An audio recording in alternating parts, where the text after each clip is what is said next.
Today, I want to talk about the concept of getting uncomfortable. This channel is for people in their 30s and beyond who want to release more often but don't, who chose a different career, but feel called to make music. And you maybe don't know where to begin. You're probably writing songs, but you also want to record and mix and master them, but you don't know where to start, or you're not exactly sure if you should go to a studio or try to do it from home. We're going to walk you through this whole process because I was in that space for like a decade and it was a hard place to be. And I learned a lot of lessons along the way. And I just want to share them with you. I'm not going to edit down this video and make it perfect. I've decided if I'm going to make this happen, it's going to be a little bit messy.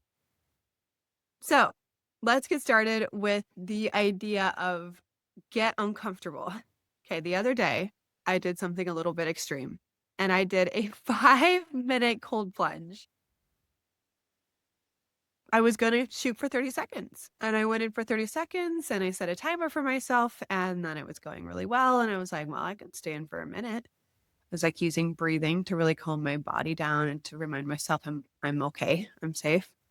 Then I went for a minute, and then I was like, I could keep going," so I went for a minute and a half, and I ended up being like, I could do this," and I just went in for 5 minutes, and it was I was proud of myself because in the moments when my body wanted to shiver, I would like quiet my mind and I would breathe and I'd be okay and I'd stop shivering. And making music, releasing music, doing all of the things with music can sometimes be like that, where it's like, okay, I'm just going to make this song and I'm just going to put it out for the world to hear. And, a couple of my clients just released their first song and it was scary. It was really scary for them. And I remember what it was like releasing my first music. It's still hard sometimes to release music, especially when it's coming from a vulnerable place. But these were the first songs that they had ever not just written, but recorded, produced, mixed, and mastered from home through my course. And it was so exciting to celebrate with them. And they had talked about all the feelings that come up.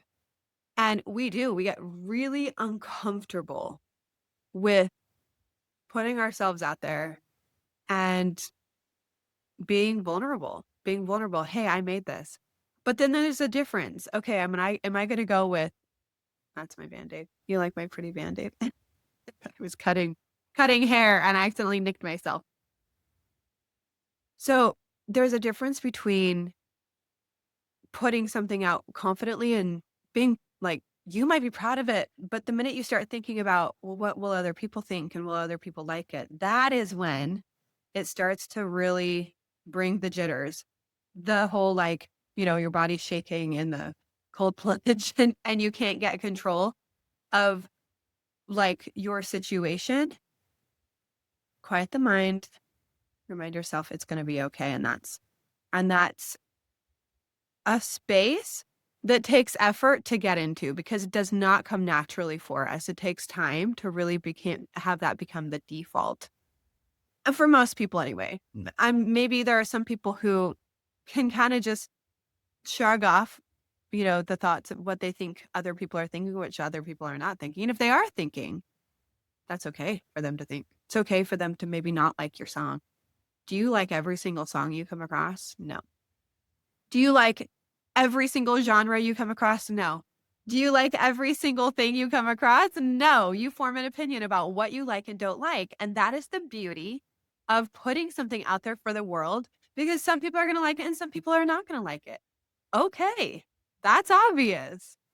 And so getting uncomfortable means doing a lot more. There's a lot more things that feel hard. So for example, when my clients were learning how to produce, mix, and master, the production part, that's pretty fun. Then they started getting to the mixing and that got pretty uncomfortable for some of them. We all kind of have these internal beliefs.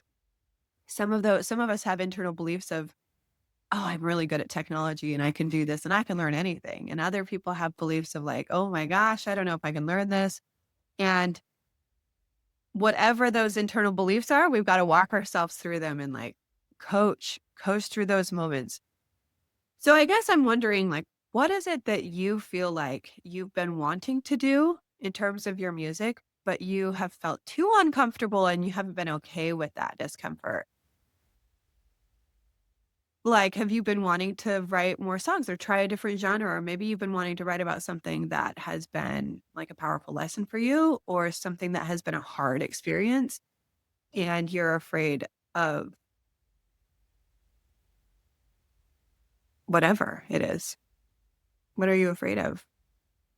What are you uncomfortable with that you are so uncomfortable that you don't want to do it? Because, okay, something I was thinking about when I was in the shower this morning was, what if I decided to choose discomfort? Because we know that it's in the struggle that we grow, right? Like we know that. We know that it's not when we're on a comfy couch sitting around like chilling. Like that's not where our growth typically comes from. I mean, it's fine to rest. It's fine. But are do you grow more when you're sitting on the couch watching a YouTube video?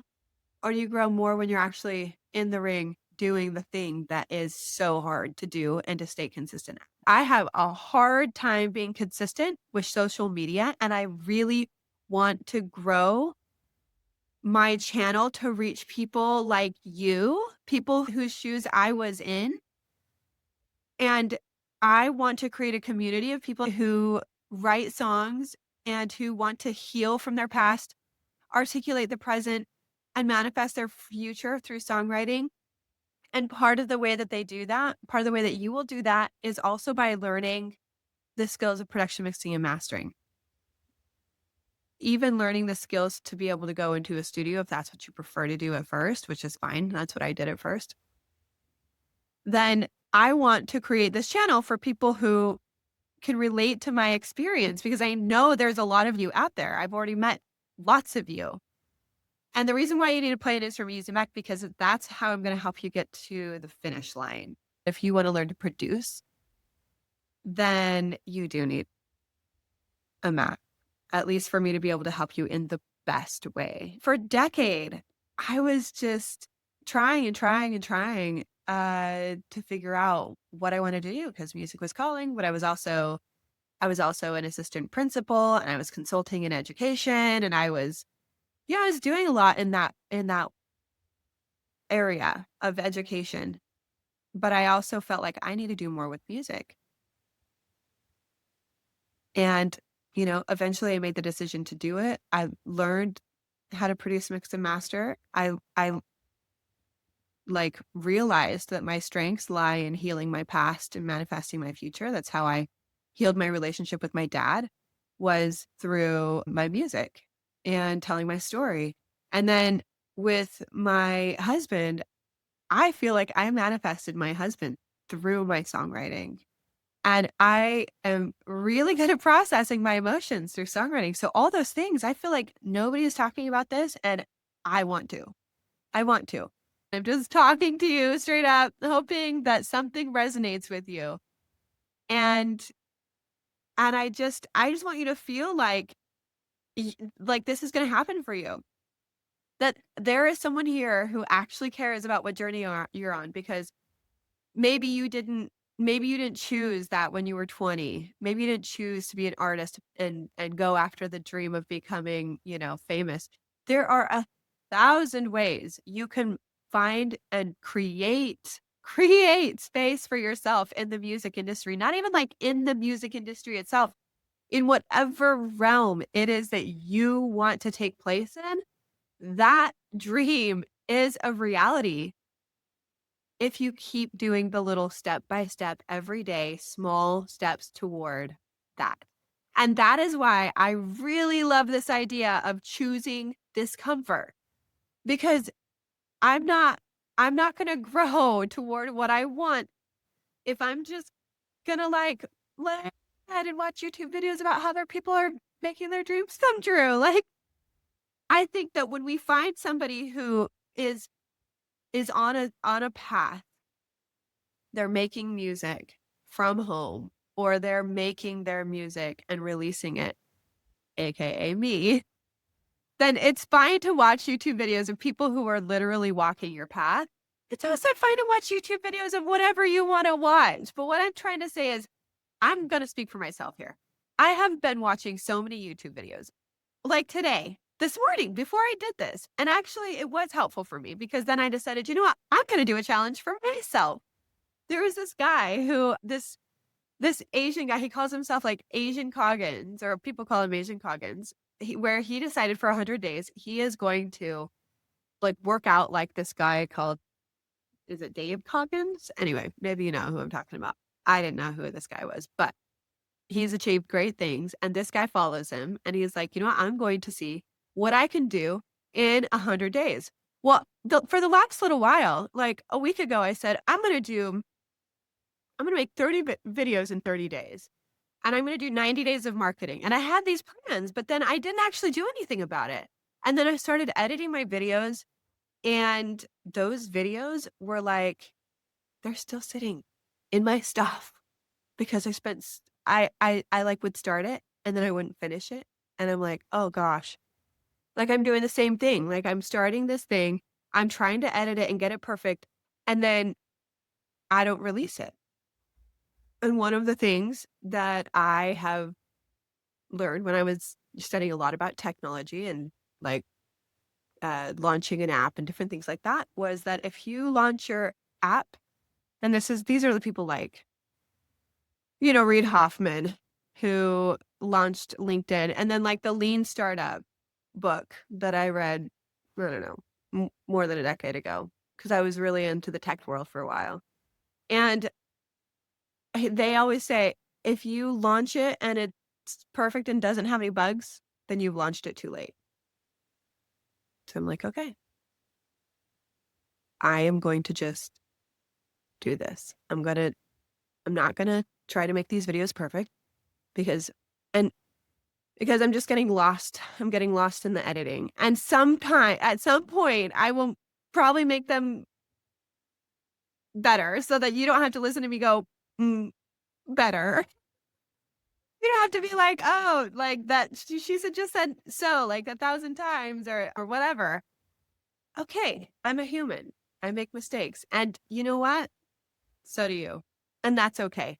So what if I choose discomfort? I am choosing discomfort. Choose confidence over insecurity. When you get to a point where you're ready to share your song or where you're ready to take the next step and learn more skills so that you can get to where you want to go. Yesterday I took an electric guitar lesson because I'm like, hey, I want to learn about electric guitars. I want to learn all about them.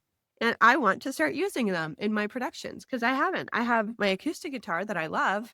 And then I put different effects on it in my production and makes it sound like an electric guitar. That's pretty cool. But I know there's a lot of sounds from electric guitar that I want to use in my production. And I've released more than 60 songs and I've done 50 of those from home. So I am like, okay, I'm ready to like just start building out more skills and learning more things because I don't ever want to get bored of this. Like making music is a powerful thing. And there are increments. You learn something, you start using it, you know. I remember when I was first doing guitar, you know, I'd play, golly, I remember how hard it was to learn the transitions to go from like C to D to G. Like it took me so long. I'd sit there and just practice going from C to D to C to D. And then I go from D to G to D to G. And it was a lot of work. And you do something long enough and you work hard enough at it. I mean, I did like 15 minutes a day, probably more sometimes. My fingers hurt so bad. And you learn the skills. You learn the skill. You want something, you will put in the work. If you don't want something, you won't put in the work. And that's how it is. You can say, oh, I want it. But if you don't put in the work, actions speak louder than words. Do you really want it? No, you just say you want it. You'd rather be comfortable sitting on your couch, watching reruns, feeling sad for yourself. Been there. Been there. Am I human? Yes, I've been there. But you take action and you move forward and you say, today is the day. At some point, you're going to say, today is the day. I'm actually going to move on the things that are intuitively nudging me. Guess what? If I hadn't learned to produce and mix and master on my own, I would never have healed my relationship with my dad. And you know what? He died 2 years after I started that journey. So let me just give you a little bit of backstory. This is the next video. I'm going to tell you it there. Okay. I'm going to tell you about my relationship with my dad and how complex it was. Thanks for being here today. Do something uncomfortable. I just went out today and was like, okay, what am I going to do? I'm going to do a 30-second cold plunge. 5 minutes was a little bit too much for me. I think that it took me an hour to get warm after that, and I couldn't concentrate and do any work. And so I was like, okay, that was too long. My core like dropped body temperature too much. You got to actually like be smart and like do things in a reasonably healthy way. So I listened to the cues, right? I was like, oh, I couldn't concentrate for an hour. So good job. I learned my lesson. A mistake is only a mistake if you never learn a lesson. Boom. Mic drop. Go do something uncomfortable today, and I will tell you my story about my dad and how music helped me heal my relationship with my dad. See you soon.